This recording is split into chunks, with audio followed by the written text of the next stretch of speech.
All right, y'all, welcome back to the show. It's Anti-War Radio. I'm Scott Horton, and on the line is David Swanson from warisacrime.org. It used to be After Downing Street, in regards to the Downing Street memos proving that Bush and Blair knew that they were lying us into war. And he's also the author of the books Daybreak, about returning to the U.S. Constitution, and also War is a Lie, about all the lies they used through history to get us into these horrible wars. Welcome back to the show, David. Good to have you here. Hey, Scott. Good to be here. All right, so tell me all about this military-industrial complex at 50, a national conference in Charlottesville, Virginia. I take it it's a national conference in Charlottesville, Virginia. That's the idea, and you know what the military-industrial complex is as well as anybody, but we think that, this 50 years since Eisenhower uttered that phrase should not go without comment, and that there's as desperate a need as ever to confront the power, the ever-growing power of the military-industrial complex in Washington. I mean, we've just seen them pass the biggest military bill ever without debate in the midst of this hysterical debate over spending. I mean, you couldn't have a starker contrast between the power of the military to get any money it wants and the power of those who want to cut spending to cut everything else in sight. And so we're bringing 20-some speakers, experts in various areas of the military-industrial complex from around the country to Charlottesville, September 16th to 18th. You can go to mic50.org and find out about it, register, learn more, but you will be bringing people that libertarians might have heard of, like Karen Kwiatkowski, who's running for Congress as a libertarian and exposed war lies coming through the Pentagon's intelligence operations there, and Bunny Greenhouse, who was just awarded almost $1 million in restitution for having been demoted from her job for having objected to the corruption of the contracts for Halliburton 8 years ago, to former military officers, CIA officers, activists, experts, organizers, authors, academics. It's going to be a great conference. All right, well, now I have the email here. Let me click on additional speakers and agenda. I don't know if this guy's on your list as of this moment, but he's got to be. You got to get this guy to come. It's Chris Hellman from the National Priorities Project. I just finished interviewing him about his brand new Tom Dispatch piece. He did the calculation, David. Almost $8 trillion spent on the wars, the Pentagon, the national security and homeland security states in this country since September 11th. And he admits in that article today that it's at least $11 trillion if you put in the cost of caring for veterans and the interest. That was what he excluded, actually, was any future costs whatsoever. Right. And so the calculation that, of people like Linda Bilmes and Joseph Stiglitz that more than doubles the cost of the wars, when applied to his calculation that includes the base military budget that somehow miraculously doesn't pay for any wars, well, then you get over $11 trillion. And if you add in impact on fuel and the lost opportunity costs and all the rest of it, it's more than that. So you're talking about a pretty darn big number, and the doomsday that Panetta is afraid of in Washington from the super Congress of 12, deadlocking or whatever, it is going to amount to $500 billion over 10 years at best. $50 billion per year, off of a budget of around $700 billion. I mean, it's just not addressing the problem in a fundamental way. Chris Hellman, by the way, and I spoke together at an event up in Massachusetts a while back and talked Congressman Delahunt out of his support for these wars. At least we think we were influential. It may have helped that the entire crowd was with us, but he left the stage that day sounding like he was going to come around, and he did. And so I have lots of admiration for Chris and for National Priorities Project.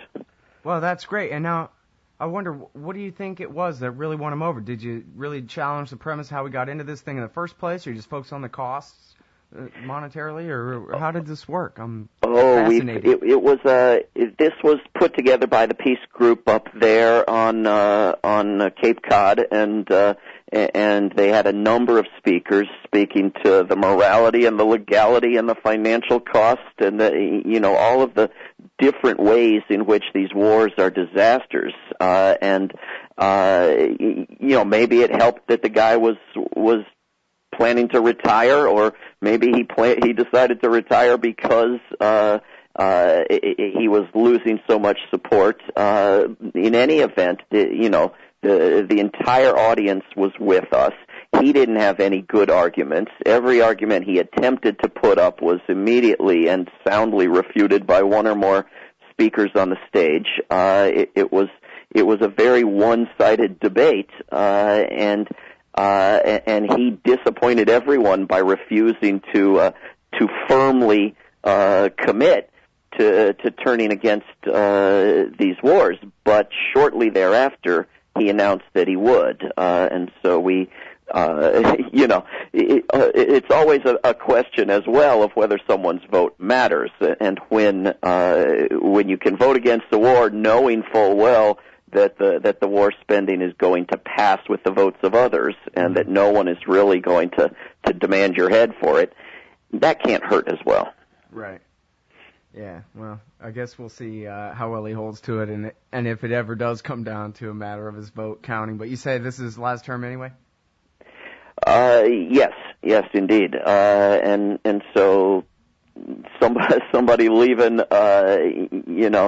sometimes in our completely perverse democratic system finds it easier to listen to his or her constituents than somebody who's trying to stick around. How twisted that is. But the fact is that these Congress members are, for the most part, much more heavily influenced by the military-industrial complex, not just its hold on the media, but its hold on their pocketbooks. And you look at a AP article from yesterday about the 12 people to which Congress has now been reduced as a super Congress of 12, and they all have huge weapons plants in their states or districts, and that's put forth as an argument for why they won't allow serious cuts to the military.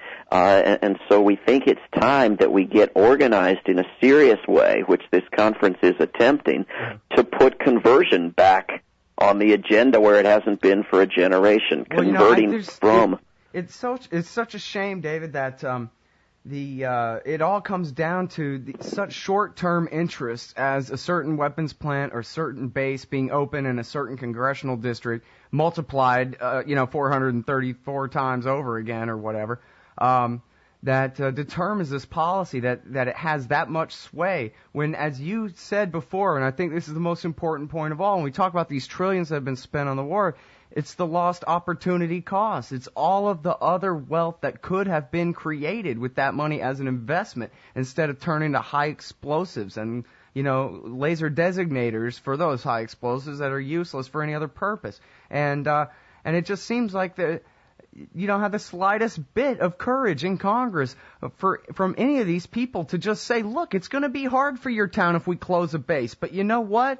We're losing money on this base. The whole society is suffering because we're dumping money down this military rat hole. We will all be much more prosperous. Your town might have to find something else to do. But we've got to make this shift.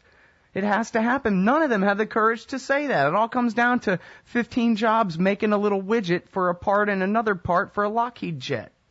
Well, and I don't know if you would go the next step with me in terms of the solution I envision, but I would move that investment to useful, nonviolent industries. I would put that money into education, into infrastructure, into green energy, into all sorts of areas where it doesn't have these disastrous side effects on life and limb and on the environment and on foreign relations and our economy, and where the dollars for each dollar invested have a much better impact on jobs and better paying jobs. I think we desperately, you see Paul Krugman going on TV saying if only we could stage an alien invasion and then we'd invest in the military preparedness to hold off the aliens and then we'd announce they weren't really coming from Mars and we'd have a great economy. Well, he's wrong. If only we could get the enthusiasm to invest in non-violent industries and not destroy ourselves in the process. Well, politics is just a continuation of war by other means. To take that old von Clausewitz and turn it back around again, I would rather have all of those things that you just named, from education to healthcare to green energy to everything else, be done by people in the price system instead of as government projects. But then again, I would be totally willing to have a great time arguing with you about what to spend this money on and how it ought to be spent when we quit spending it killing people and creating more enemies for our country and driving our country, off the cliff here for this empire of bases around the world. Well, I agree. And if these, there's always a handful of billionaires, Warren Buffett and gang, saying, let's stop the course we're on, tax us. Well, if they, instead of saying, please tax us, they would go ahead and fund the things that you would like to see privately funded so that the government didn't have to, I wouldn't complain. If they would stop hoarding these tens of billions of dollars and instead put them into green energy and infrastructure and education, I certainly wouldn't object. But as long as nobody's ever going to do that through the magic of the private sector, let's take it out of the machinery of death and move it over there. And let's not you and I pay for it. Let's have the Warren Buffetts of the world pay for it. All right, now tell us again about this conference. It's the Military Industrial Complex at 50, a national conference in Charlottesville, Virginia. How can they find out about it? How can they attend it? When is it going to take place? And all of those great things. Coming up a little bit after September 11th, September 16th, 17th, and 18th. It's a Friday, Saturday, and Sunday. You can go to mic50.org. So that's like the Military Industrial Complex 50, mic50.org. And if you need help with travel or housing, we'll see what we can do, but you got to go there and register. Okay, now, so I'm very sorry. I made an error earlier. I saw the date September 1st before my eyes here. That's when the fees increase. So register soon. You say it's September 16th. Yes, indeed. Okay, thank you very much, David. I really appreciate your time and all your efforts for peace. Oh, thanks for your great work. All right, everybody, that's the great David Swanson. warisacrime.org, mic50.org, and, of course, the books, again, are Daybreak and War is a Lie.